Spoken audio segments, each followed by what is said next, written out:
address. Now, let's move on to our lesson 5, the managing human resources. The list of content presentation. Number 1 is selecting and orienting the office staff.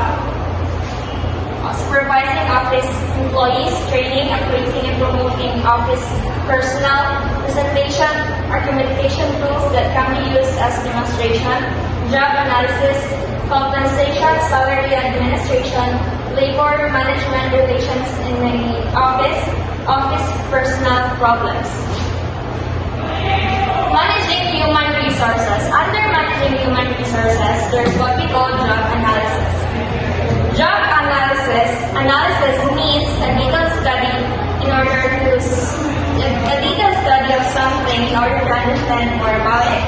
Basically, job analysis is a systematic process of collecting infos of a job. Job analysis is done by job analysts, an officer that have been trained for. So, for example, you are a job analyst that works within HR department of organization or companies.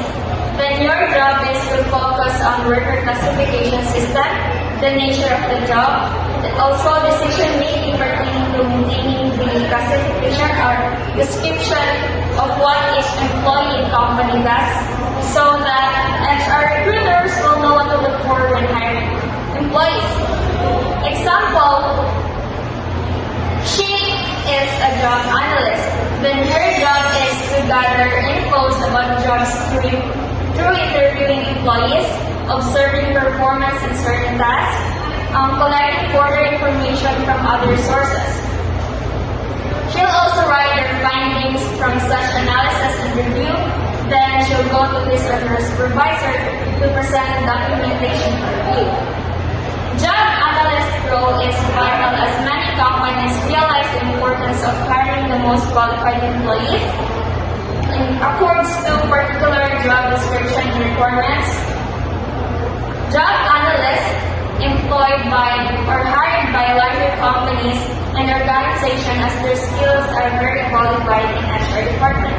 So now let's move on to the 5 certain activities in order to succeed in performing job analysis.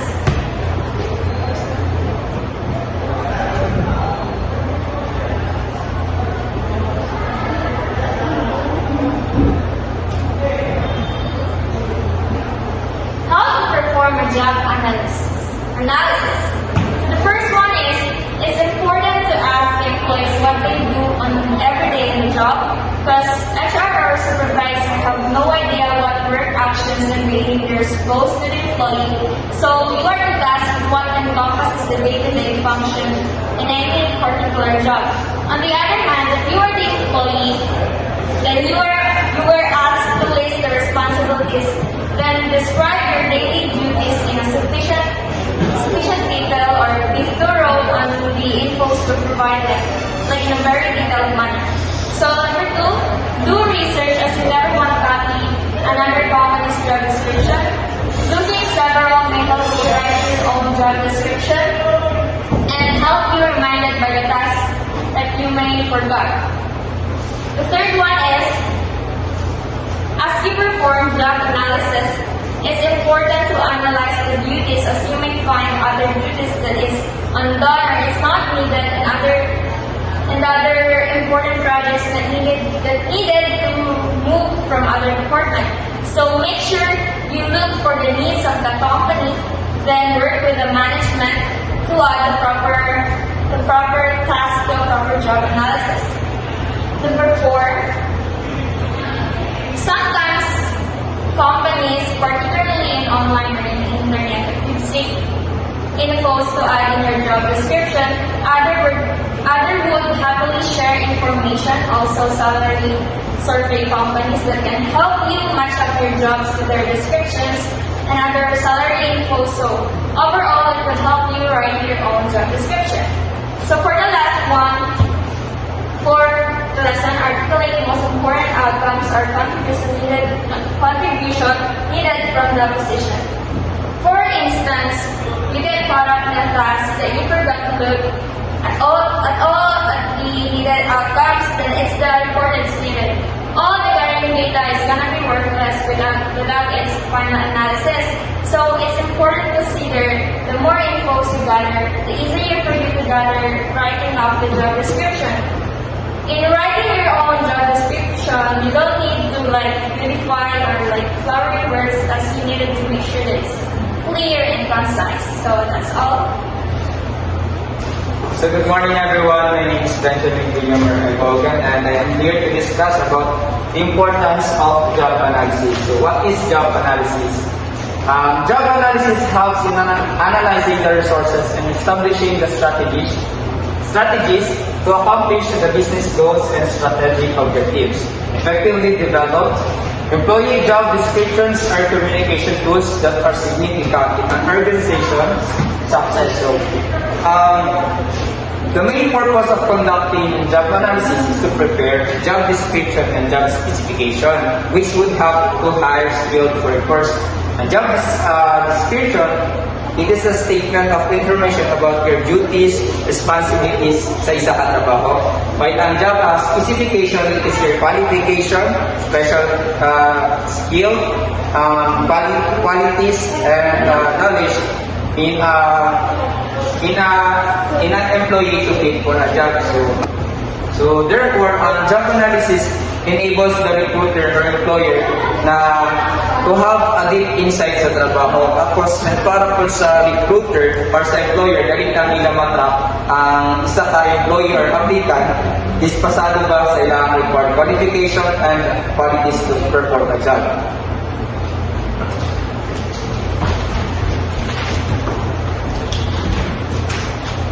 Next are an ideal job analysis should be first, duties and tasks, environment, tools and equipment, relationships and requirements. So sa duties and tasks, syempre in a work or sa tuwang ina-applyan na trabaho, we will be given a specific tasks and duties which includes our efforts, skills, duration, flexibility, o ang atong abilities. Next is ang environment. So, ang environment, syempre sa company, we are environment yun na workplace para sa employees. It is a place kung asa ta magtrabaho and then it is a specific working environment of a particular job. Next is tools and equipment. So, performing duties and tasks using equipments and tools. For example, is mga offices like kailangan nila laptop, PC, o other equipment para sa trabaho. Next is the relationships. Sa relationships, employees should know who is under them and who they have to report to. So, employees kailangan nila to know kung kisa yun ang ilang employer o asa sila mag-report, asa sila mag-communicate. So, communication is a must sa employer o sa employees para upside ang lagan sa trabaho. Next is requirements. Ang requirements, syempre, para sa employee, required ang inyong qualifications, knowledge, skills to perform a job. Next. So, here are some purposes of job analysis in human resource management. So, sila yung mga main purposes. First is job designing and redesigning, human resource recruitment and selection, determining training needs, establishing a compensation management policy, and conducting performance reviews. First is job designing and redesigning. So, as a job designing refers, sila nag-organize the tasks, duties, responsibilities, and other elements into a productive unit of work. Managers also play a significant role lalo na sa job designing because they are the one who will establish a job and isa po ni sa ilang components silang design sa job design. Redesigning, kanila siya is kailangan ba siya i-improve, na ba i-improve, na ba yung mga changes na na-improve sa job designing sa mga duties, tasks, responsibilities. And then also, so job designing is to place the right person at right job and get the maximum output while increasing their level of satisfaction. So an example lang is job rotations, moving employees to different tasks and jobs that they are currently working on. So for example lang is a service crew, and then mas nakitaan siya potential sa employer or sa manager na mas out siya dali na station dala siya gibutang kay it's because nasa qualities and special qualifications anak na station. Next is human resource recruitment and selection. So human resource recruitment and selection is a key responsibility na siya sa HR department. And then recruitment is the process of attracting candidates for a job role. Selection is the process of identifying and selecting the right candidates for that job. So sa recruitment is sila ang nag-offer o kaning trabaho sa mga employees na candidate anak na qualification na yung pinapagita. And then if qualified ka na, then i-select ka nila, it's because naka-add na skills, naka-add na qualities sa isa katrabaho. Next is determining training needs. After nimo ma-select, after nimo ma-recruit, ma-select, then for example lang is sa mga call center, after nila ma-recruit o ma-select, then tawagan sila for training. So, determining training needs kani mga kailangan sa isa ka trabaho. Like, isa'y kulang niya, payment ba, or sa workplace ba, may mga kulang na dapat i-butang. Ang kani is it gathers some baseline data about where your employees are starting so that you can give them the tools they need to meet your company's goals. If you do that, if you don't do this step, you're like settling your employees adrift on a raft in the middle of the ocean with no land in sight. They won't know which way to follow, and eventually they will get tired and give up. So, important is having a training is because para po ma-prepared ang iyong employee kung sa iyong buhaton, nabalo ba siya abalo siya sa iyong next buhaton, kung saan dapat buhaton o dato para ma-prepare. Next is establishing a compensation management policy. Ang policy is very important din siya para sa organization kay para to ensure sa employers na they are being paid fairly.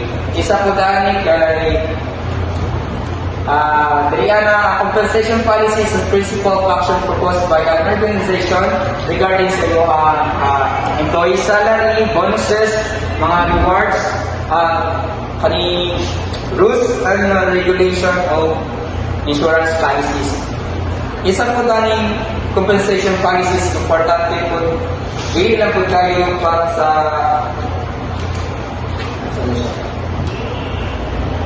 compensation policies can also increase employees' motivation. It's because nasa may reward na makuha. Isa na isang promotion or increase sa sahod. So, mas maganahan sila o trabaho. So, hindi na po kayo ang company para ang employee ang makabenefit na nakunin po ng company. It's because employees render a good quality of service and para po sa company na mas maangat pa ang dagan sila trabaho. Next is conducting performance reviews. After nimo ma-recruit, after ka ma-select, after nimo after tanan, then a month, a days, weeks, or months, or year ba, mag-conduct of performance reviews ang employer nimo, which is okay ba ka sa kanina trabaho, maayo ba kaani, migot ba ang quality service na gina-render sa company. And then, it is also referred to as performance review, performance evaluation, development, discussion, or employee appraisal. It is a periodic and systematic process whereby job performance of employees documented and evaluated. So that's all. Hi, I'm Ms. Elias, and I will be discussing about the regulations affecting compensation. So compensation is governed by the regulations that influence how employers compensate employees. One of the laws is the Fair Labor Standards Act, or the FLSA, which defines the minimum wage an employee should receive and the number of hours they can work before being considered to work overtime. So basically, compensation is the amount of money that an employer receives from an employer for doing his or her job. So, kani ang sweldo kani ang sweldo or salary nga ang employee will receive according sa iyang overtime work. And the prevailing law titled the Fair Labor Standards Act sets the minimum dollar amount that an employer can pay an employee. So in order for them to receive their basic salary, they will have to meet the standards of the FLSA, which they will fill in their time in and out, or the attendance that which para ma-apply nila ang ilahang standards. So many states set a higher minimum wage requirement. An employer must pay whenever wage is higher in the state in which they operate. So next.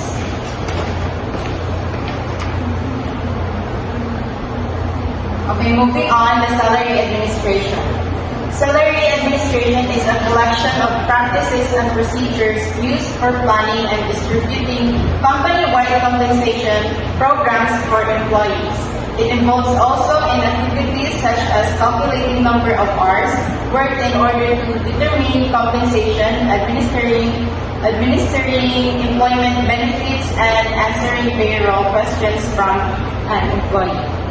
Good. Okay, so salary administration, it provides institutions with the authority to develop and administer a wage salary administration program and to ensure fair and equitable pay amongst employees.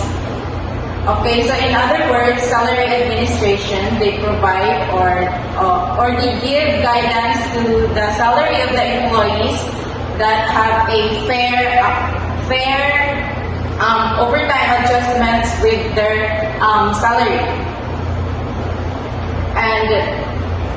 And based on the performance increases and the other salary adjustment when necessary and warranted. So these are the components of salary structure.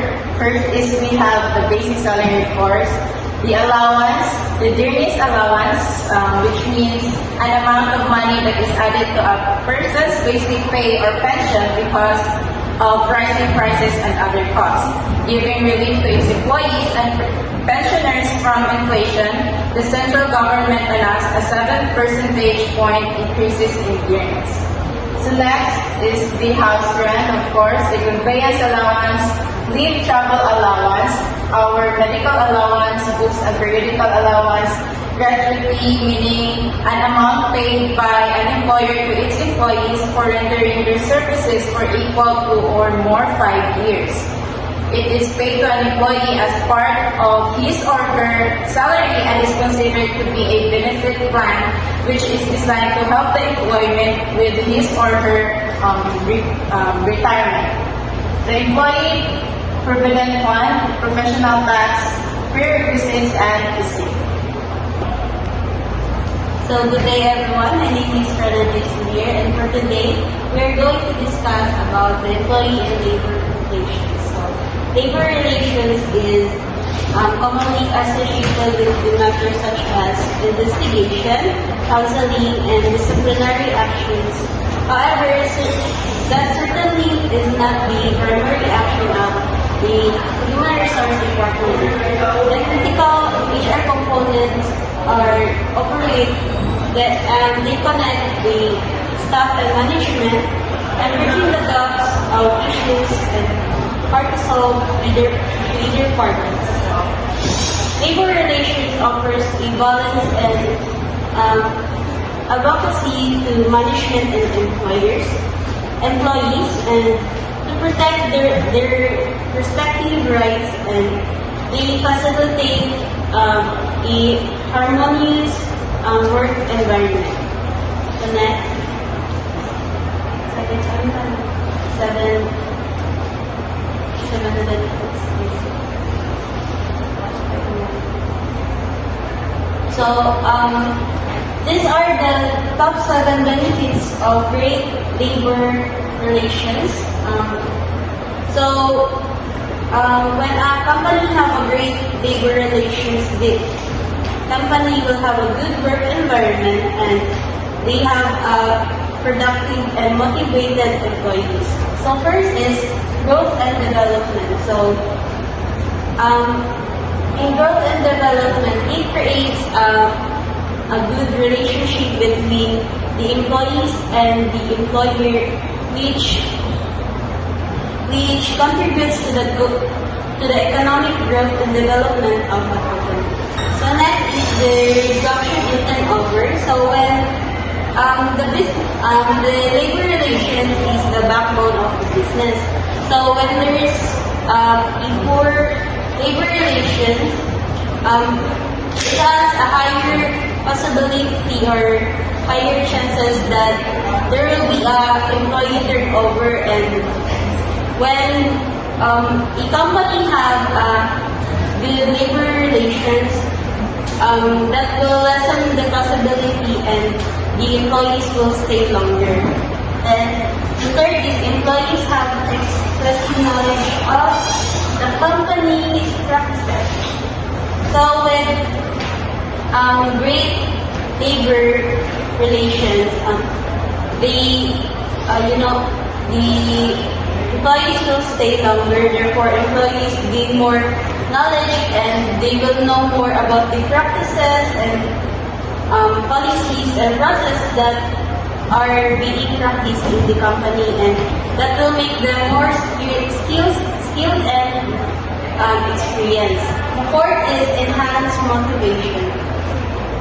So when the company have engaged workers, they will be having a high productivity and they will be more motivated in working in the company. Fifth is increased revenue. So when the employees are being motivated, they are productive, they will be the company's revenue will also increase because they are the employees are being they are motivated and they have more energy to work in the company. So conflict reduction. So work we can't really prevent any workplace conflicts, but with good labor relations, these issues will be solved as soon as possible because we have good labor relations. So, the last one is employee loyalty. So when the company have great labor relations and the employees are very satisfied with their work, syempre, employees will be loyal and they will continue to work in the company. So,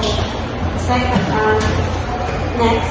So, the next thing that we are going to discuss is the 7 strategies to improve employee relations. So, first is promote dialogue and communication.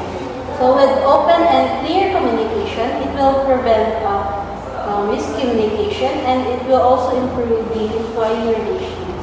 Second is focus on company's mission and values. So most people want to be part of something big in the company, and by sharing the values and the mission of the company, both the employees and the company will grow and feel that they are part of something important. So third is help employees to feel valuable. So when employees are being feel by that they are being valued, they will be motivated and productive. So since they feel that way, that they are being appreciated and acknowledged by their work, they will be more productive and motivated in doing some tasks in the company. So fourth is inspire and reward.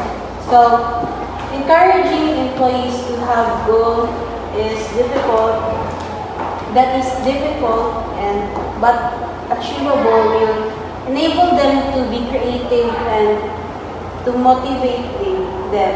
Another thing to inspire them is by giving rewards to them, and or in that way they will have something to look forward at the end of doing their work. The fifth is offer career development. So when they undergo career development, their skills will be developed and it will bring value to the organization. Sixth is promote healthy work or life balance. So sometimes employees forget that their employees also have personal life, and in order to improve employee relations, they need to promote healthy work or life balance, such as having a flexible schedule and work. So lastly is use software to streamline redundancy and eliminate mistakes. So to improve employee relation, by using software, the work of employees are being more easy, and it improves communication in the workplace. Next. So next is workplace issues.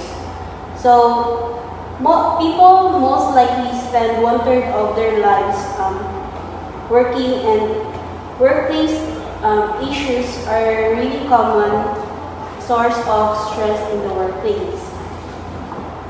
So these are the common workplace issues that they encounter in the workplace: interpersonal conflict, communication problems, gossip, bullying, harassment, discrimination, low motivation and job satisfaction, performance issues, or job profit. And these things will affect on their mental health that could cause depression and anxiety. Next. So, high stress jobs. So, there are some jobs that really have a high degree of stress. So, the theory job demand control model posits that high degree of stress jobs are common in jobs with many demands and little control over working conditions, such as the example of these jobs are firefighters, airline pilots, and police officers. Next. So, how psychotherapy can help with workplace issues? So, with therapy or psychotherapy, it could help solve some workplace issues. Therapy can treat depression and anxiety and other mental issues that results from the workplace issues. Next. So lastly, I'm going to discuss disclosing a mental health and condition to your employer. So, disclosing your mental condition to your employer is difficult since it is something personal to us and we don't want to share it to anyone.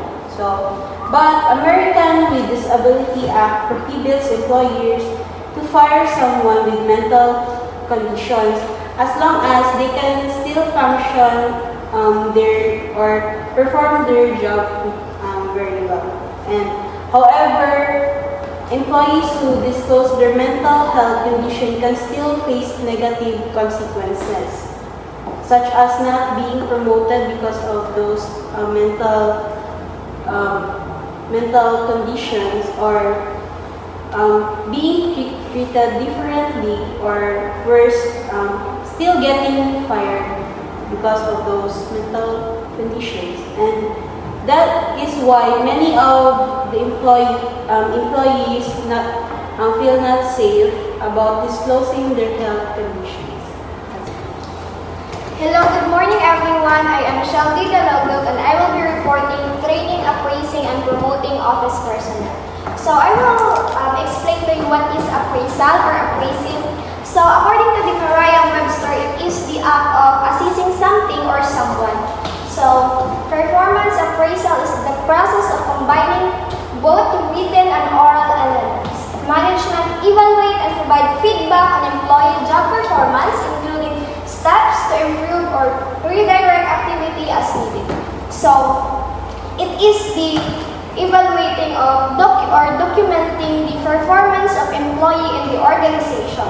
This is also in other words, it is the feedback of management to the employees that working in the organization or in the business. Then, appraisal are also important to help staff member improve their performance. Of course, it is appraisal because the management is directing or redirecting the employee in the organization to provide the productivity in the business. Then, promotion. Promoting office personnel means the accession of employee to the higher rank. It involves an increase in salary, rank, responsibility, status, and benefits. So, of course, promotion in office, it is the reward that you can get due to your hard work, your efforts, everything that you did in the organization will be rewarded through promotion. So, the promotion is not only the higher salary that you can get, it also has a responsibility. Of course, if you will if your salary will increase, then expected that your responsibility will be added. There are additional responsibilities that will added onto you to the management. Then, next is, while the term performance appraisal has a meaning for most small business, so it means that the performance appraisal is not just only for the large business industry. It's also helpful to the small business owners because there are many considerations that included in the appraisal system. The number one is to improve company productivity. Of course, if the employee is directed well and it has a feedback really well, or they have a proper direction or good instruction, then of course it will cause productivity and to make the informed personnel decision regarding to the promotion. So of course the performance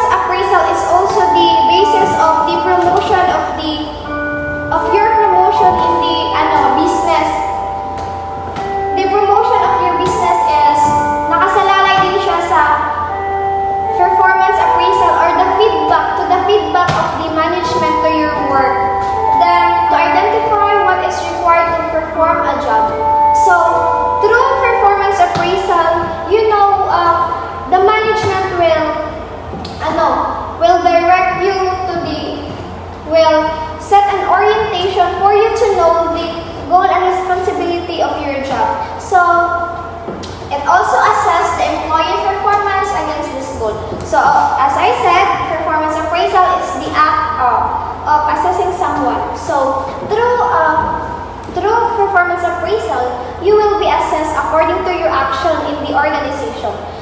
Performance appraisal is also a roadmap which is help you to go through to your to the goal and responsibility of your in the organization. Next is disadvantage of performance appraisal. So create negative experience. Of course, if the performance appraisal is not done well, it will cause the negative experience of the not just only to the employee but also to the employers. So they are both affected of the negative if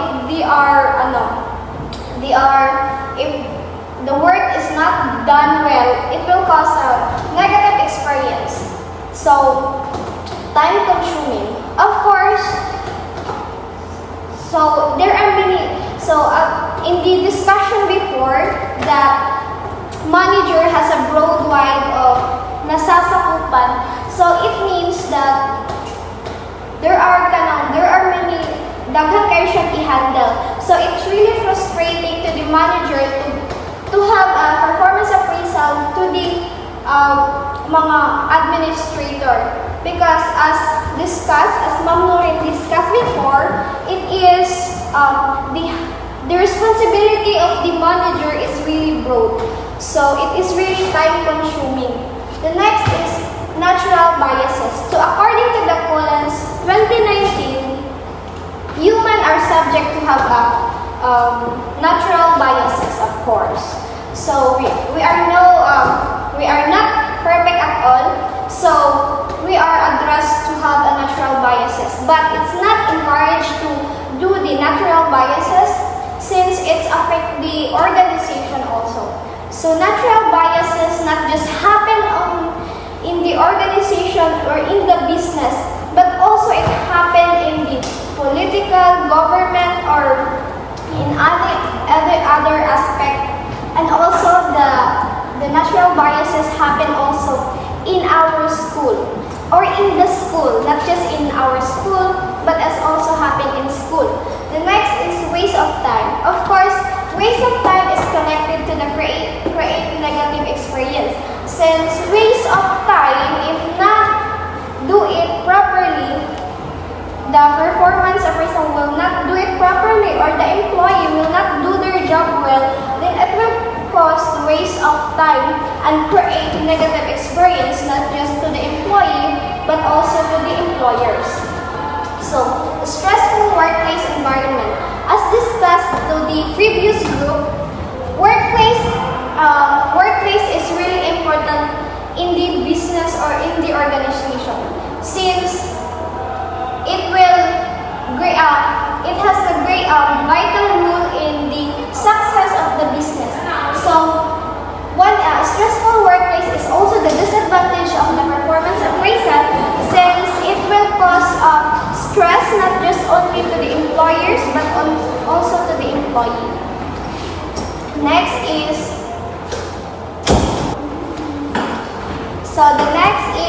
the type of appraisal and the assessment of their term. So there are two types of appraisal that discussed in the C. So the first one is the self-appraisal.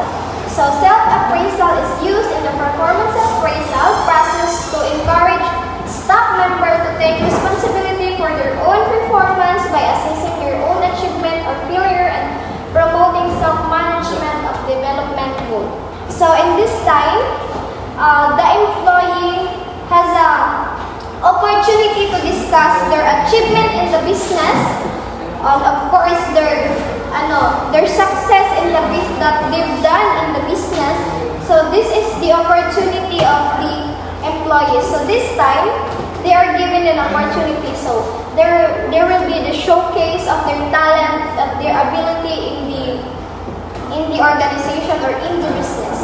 The next is 360-degree feedback. So in this time, it's referred to the feedback on the employee's performance being provided by the manager, different people or department, and employee interaction with an external customer and employee himself.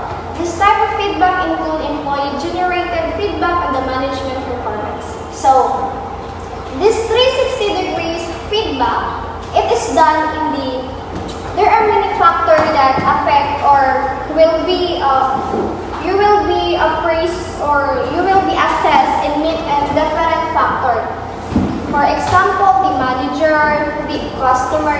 So one of the example of the 360 feedback is the evaluation of the teacher in the University of Mindanao, which is done in different student and also in different student, different course, different code that which is the teacher is teaching. Then, which is it comprises of many different factors that the source of the feedback in the appraisal. So, promotion is not just reward that employee is given for her continued good performance, but as a proof that an employer thinks that is a time to add more responsibility to an employee's existing set of responsibility. So as I said before, it is not just in the higher salary of promotion, but it's also not just only the reward of higher salary or the rank of the employee, but also it is the addition also of the responsibility that given to the employer to employee. Next is advantage of promoting employee. So, of course, the reward of the hard work and dedication of employee is the promotion. So, this even though there are some disadvantage of promotion because due to the responsibilities, your status will change, your time, your position will change. So, there are also advantages of the promoting employees. The first one, recognize and improve employee performance and mission of hard work. So, due to the promotion, of course, the promotion is the recognize of improvement of employee performance. So, due to the promotion, they will much motivate to reach more goals that they want for them to promote and promote. The next is both motivation and increased loyalty to the employee. Of course, if you will be promoted, then you will be motivated and also increase your loyalty since you are promoted in that company, of course. Encourage retention. Of course, there are many retention or mga benefits in the employee if you were be promoted. Next is develop competitive spirit in the workplace. Competitive is not bad, of course, since it will encourage someone or in the other, since it will encourage other employees to work hard and dedicate to their work so that they also can be promoted. Then since promotion of other employee will also develop and it will develop competitive spirit and at the workplace. So they will be dedicated to their work. Next is the groom leader for the future. If you will be promoted, then you were expected to be a leader for the future of the company. And the last is reduce employee resistance and discontent. Due to the promotion, you will be contented and you will strive more for the other promotion of the level of the promotions that you want in the future.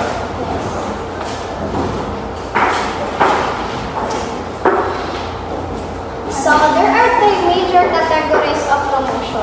So the number one is competitive promotion. It involves employees providing their work in comparison to other employees. So in this time, you will be promoted due to your hard work and compared to other employees. Then you will be promoted as head due to your hard work and dedication to your compared to the other. The next is non-competitive promotion. It takes place after employee reach a standard set of milestone or accomplishment.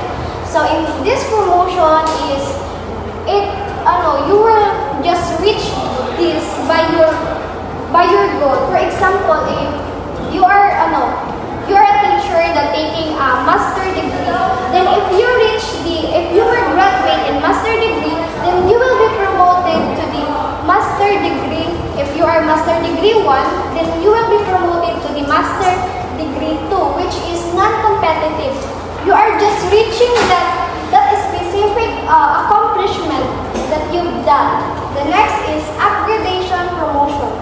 So it is the last categories of promotion. So this take place when the pay increase but the job title and rank stay the same. So in this promotion, your salary just increase.